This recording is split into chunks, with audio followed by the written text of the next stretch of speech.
Hello guys, आप सभी का स्वागत है मेरे यूट्यूब चैनल शुभम की रीजनिंग पर।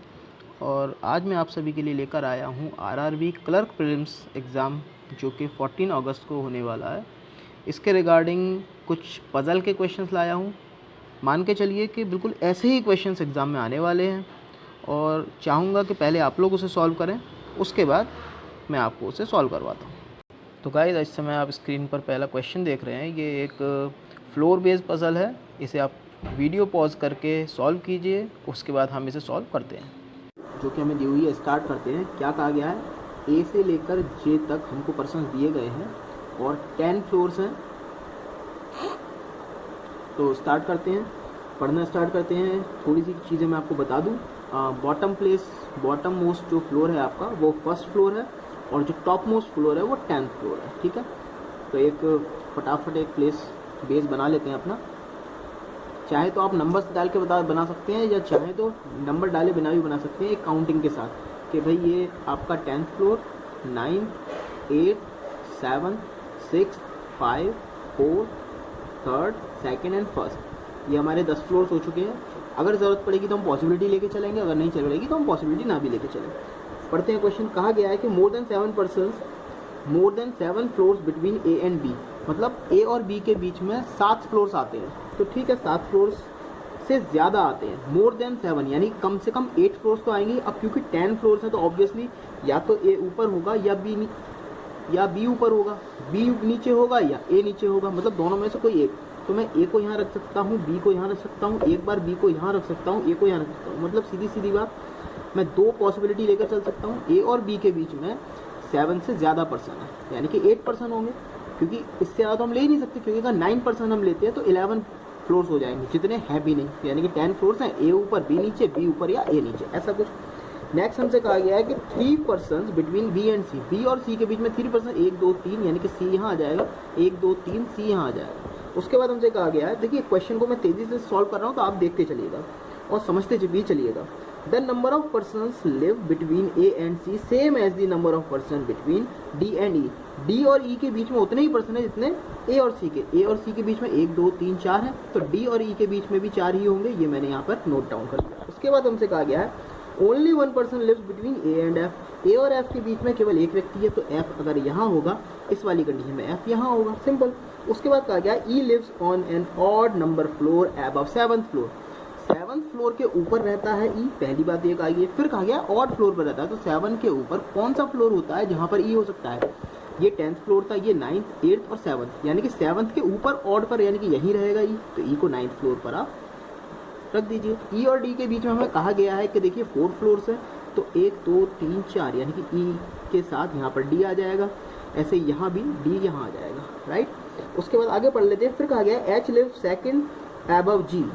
एच जो है जी के ऊपर रहता है सेकंड प्लेस पर, मतलब जी के ऊपर फर्स्ट प्लेस ऊपर ये वाला होगा, सेकंड प्लेस ऊपर ये वाला होगा। यानी कि सीधी सीधी बात, जी और एच के बीच में एक पर्सन है और जी के ऊपर रहता है एच, ऐसा हमसे कहा गया है।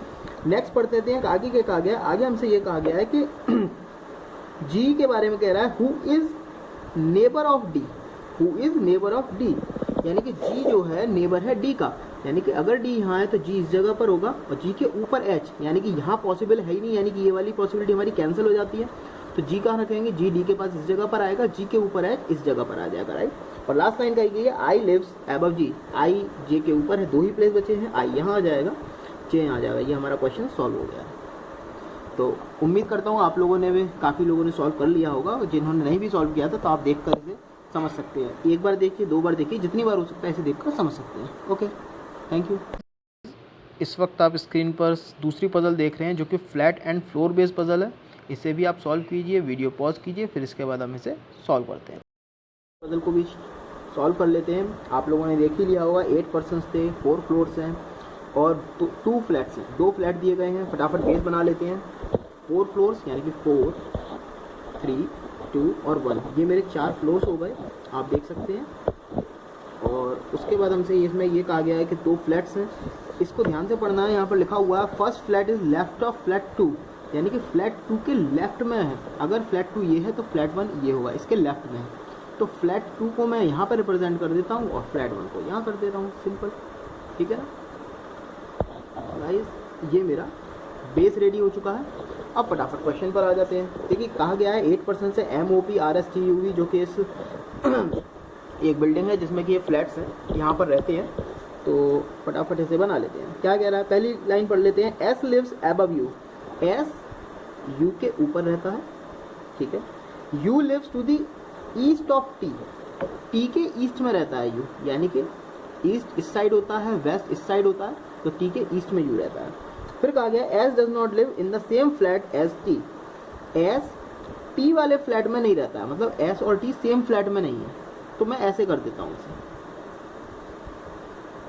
ठीक है। ये सेम नहीं है और फ्लैट। उसके बाद कहा गया है there is 2 floors gap P between P and R, P और R के बीच में 2 फ्लोर्स का गैप है, यानी कि एक गैप 2 गैप, यहाँ पर आ गया P और R इस तरह से, यानी कि P और R के बीच में 2 फ्लोर्स हैं। P यहाँ होगा तो R यहाँ होगा, R यहाँ होगा तो P यहाँ होगा, ऐसा कहना।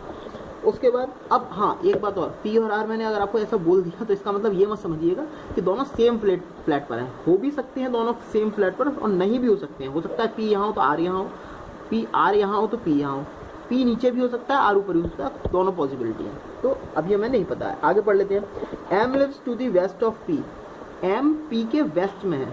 अब वेस्ट इस साइड होता है, यानी कि कह रहा है कि M P के वेस्ट में है, M P के वेस्ट में है, ठीक है। And but does not live on lowest floor, M के बारे में कह रहा है M लोएस्ट फ्लोर पर नहीं है, यानी कि M इस फ्लोर पर नहीं है, पहली चीज़ ये कही। दूसरी चीज़ ये कही है कि भाई M P के वेस्ट में है। अब बात क्लियर हो चुकी है, अगर P के वेस्ट में है तो ऑटोमेटिकली P इसी पोजीशन पर आएगा, तभी तो इसके वेस्ट में आ पाएगा। अगर हम P को यहाँ रख देंगे तो M यहाँ आ जाएगा, जो कि पॉसिबल नहीं है। तो P को फटाफट यहाँ पे सेटिस्फाई कर लेते हैं, ये सेट हो गया, M भी और P भी। अब P और R के बीच में 2 थे, वो हम देख लेंगे क्या होगा। आगे उसने कहा है हमसे V lives above O, V जो है O के ऊपर है, V and O live in different flat, ये दोनों डिफरेंट फ्लैट पर रहते हैं। तो मैं इसको उस तरह से लिखने के बजाय यहाँ इतना कर दे रहा हूँ डिफर फ्लैट, ये डिफरेंट फ्लैट पर रहते हैं, बस इतनी सी बात है। अब फटाफट इसे सॉल्व करते हैं। देखिए मान के चलते हैं कि आर्क को जो हमने रखा है ना, आर को यहीं पे रख लेते हैं, हो सकता है यहाँ भी हो, हमें नहीं पता, पॉसिबिलिटी है, बट आर को यहाँ मान के चलते हैं। पहली कंडीशन हम ये लेके चल रहे हैं। जब हमने ऐसा किया तो अब कंडीशन ये हमारी क्या आती है जरा देख लेते हैं। सॉरी, टी के राइट में यू है, या ये कहें कि टी के ईस्ट में यू है, पर यू के ऊपर एस है। एस और टी सेम फ्लैट पर नहीं है, मगर अगर मैं ये कहूँ कि यू के ऊपर एस है तो मान के चलिए यू को यहाँ रखते हैं तो एस यहाँ भी हो सकता है, यहाँ भी हो सकता है, लेकिन टी जो है यू के वेस्ट में है तो टी तो इधर नहीं आ पाएगा, यानी कि यू को मुझे या तो यहाँ लेना पड़ेगा या फिर यहाँ लेना पड़ेगा।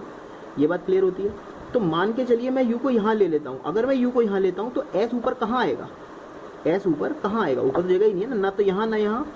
यू और एस सेम फ्लैट पर नहीं कहे गए, ना ही ये कहा गया यू डिफर फ्लैट पर है। लेकिन अगर मैं यू यहाँ भी लेता हूँ तो एस को यहाँ या यहाँ रख ही नहीं पाऊंगा, या यू तो यहाँ आएगा ही नहीं ना, तो यू कहाँ आएगा, इस जगह पर।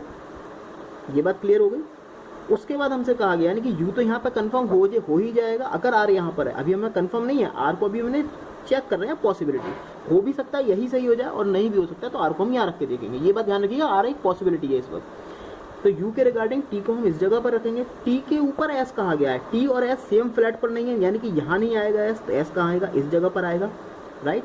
अब हमने जब ये रख लिया तो हमें एक ही कंडीशन बचती है वी और ओ की, कि भाई वी ओ के ऊपर है लेकिन डिफरेंट फ्लैट पर। अगर हम वी को यहाँ और ओ को यहाँ रखेंगे तो ये सेम फ्लैट हो जाएगा, यानी कि ये गलत हो जाएगा, यानी कि ये आर वाली पॉसिबिलिटी जो थी ये गलत होती है। यहाँ पर आर इस जगह पर कंफर्म हो जाता है, पी तो यहाँ कंफर्म था लेकिन आर अब यहाँ कंफर्म होता है। अगर हम आर को यहाँ रखते हैं तो ये प्लेस खाली हो जाएगा। अब हमने यू को यहाँ रखा है, एस को यहाँ रख ही रखा है, तो आप देख सकते हैं ये हमारा पॉसिबिलिटी करेक्ट हो चुकी है। वी को यहाँ रख देते हैं, ओ को यहाँ रख देते हैं, ये हमारा क्वेश्चन सॉल्व हो चुका है। तो गाइज इसी तरह से सोचता हूँ, उम्मीद करता हूँ कि आप लोगों ने भी सॉल्व किया होगा। और अगर मैंने आपको सॉल्व करके जिस तरह दिखाया है, अगर आपको पसंद आया है तो वीडियो को लाइक कीजिएगा, शेयर कीजिएगा और मेरे चैनल को सब्सक्राइब जरूर कीजिएगा। मिलते रहेंगे आगे नेक्स्ट वीडियो में। Thank you.